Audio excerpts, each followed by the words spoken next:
Let's get on to, first of all, energy, and there's a few issues here. How are our fuel supplies holding up in the face, and we might have just dodged a bullet here, of a crisis in the Middle East? I think last time we chatted, it was up to 14 days.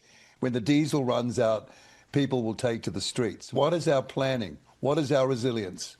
Yeah, very shortly we're releasing our fuel resilience strategy. But you know as well as I do that New Zealand has a ticket system along with similar OECD nations that we can call upon massive globally held reserves. We certainly need to store more in New Zealand. We're up to 28 days in terms of the expectation that the strategy will talk about. We're going to struggle in our current fiscal circumstances to reopen the refinery until we can make some more money. There's an option for a micro refinery. So in the absence of refinery, we've got to force the fuel industry to store more fuel in New Zealand.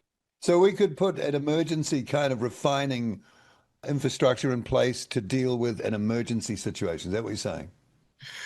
Yeah, well, once the refinery was closed down, then we worsened our vulnerability. That refinery would never have been closed down if New Zealand First had have survived the 2020 election. But that's now history. The Labour government of that time ended up closing down the refinery. Although it was privately owned, the private owners would not have closed it down if Jacinda and Megan Woods have stood up and said we cannot denude New Zealand of this strategic asset. But they believed, from my perspective, that with the refinery going, then they would be able to skite about a new set of climate change statistics.